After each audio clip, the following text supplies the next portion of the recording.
নমস্কার, ইনসিগনিফিকেন্ট ডায়েরিতে আর একবার স্বাগত। আজকে আমরা মিনি বোগনভেলিয়ার যে বনসাই, সেই বনসাই কিভাবে করতে হয় সেইটা একবার দেখে নেব।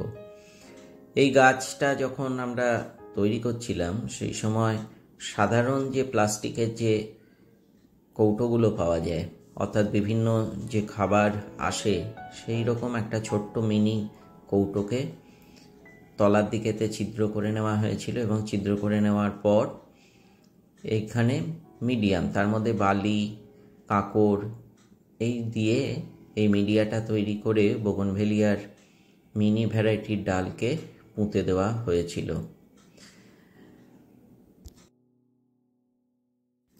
বনসাই সবসময় সৌন্দর্য তার আসে যত আমি ডালপালা ছেঁটে দেব। খুব অল্প ডালপালা থাকলে সেই বনসাইয়ের সৌন্দর্যটা আলাদা হয়ে যায়। তো যাই হোক, এই মিনি ভ্যারাইটিতে, মিনি ফর্মোসার মধ্যে এটা খুব সুন্দর সহজেই এই বনসাই লুকটা কিন্তু নিয়ে আসা যায়। এই যে দেখুন সামনে যেটা দেখা যাচ্ছে, এইটা একটা ছোট্ট করে একটা ডালকে কেটে একটু মোটা তাকে রেখে দিয়ে এই বনসাই লুকটাকে আনা হয়েছে। এবং যখন এই ফুলগুলো চলে আসছে তখন একটা অপূর্ব সৌন্দর্য এটার মধ্যে দেখা যায়। এটাকে আপনি যে কোনো জায়গায় আপনার যেখানে থাকেন সেরকম একটা সুন্দর ডেস্কের ওপরেও কয়েকদিনের জন্য আপনি নিয়ে রাখতে পারেন। অবশ্যই একে তারপর লাইটে, সূর্যের আলোয় নিয়ে আসতে হবে।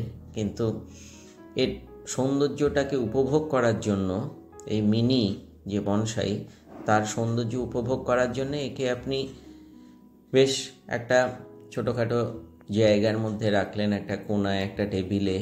কষ্ট তো এইটার জন্য বেশি করতে হচ্ছে না। পাতাগুলোকে মাঝে মাঝে ছেঁটে দেবেন, গাছটা যাতে বড় না হয়ে যায় সেই জন্য একটু আগে ভিডিও শুরুতে যেভাবে ডালটাকে ছাঁটছিলাম ওইভাবে একে ছেঁটে দিয়ে দিন। দেখতে সৌন্দর্যটা একেবারেই আলাদা লাগবে। এই চ্যানেলে আরও এই সমস্ত বিষয় নিয়ে বনসাইকে দেখানো হচ্ছে এবং অন্যান্য গাছপালাকেও দেখানো হচ্ছে। সুতরাং এই চ্যানেলকে আপনারা যারা সাবস্ক্রাইব করেছেন তাদের ধন্যবাদ জানাই এবং অনুরোধ করব বাকিদেরও সাবস্ক্রাইব করে রাখার জন্য, তাহলে এই ধরনের আপডেট আরও দেখতে পাবেন। এখানে দেখুন একটা গেটের সামনে, ঢোকার সামনে এই ছোট মিনি বনসাইটা একটা জায়গায় একে রেখে দেওয়া হয়েছে। অন্যান্য গাছ থেকে একটু ফাঁকা করে, আলাদা করে একে রেখে দেওয়া হয়েছে এবং কেউ যদি আসে আপনার বাড়িতে, যখনই ঢুকছে তখন তার নজরটা পড়ে যাচ্ছে কিন্তু এই বনসাইয়ের ওপর। সুতরাং বনসাই, এই ফুল সমেত এই ধরনের বনসাইকে রাখার জন্য যদি আপনি উপযুক্ত স্পেসে রাখেন তাহলে দেখতে কিন্তু অসাধারণ লাগবে।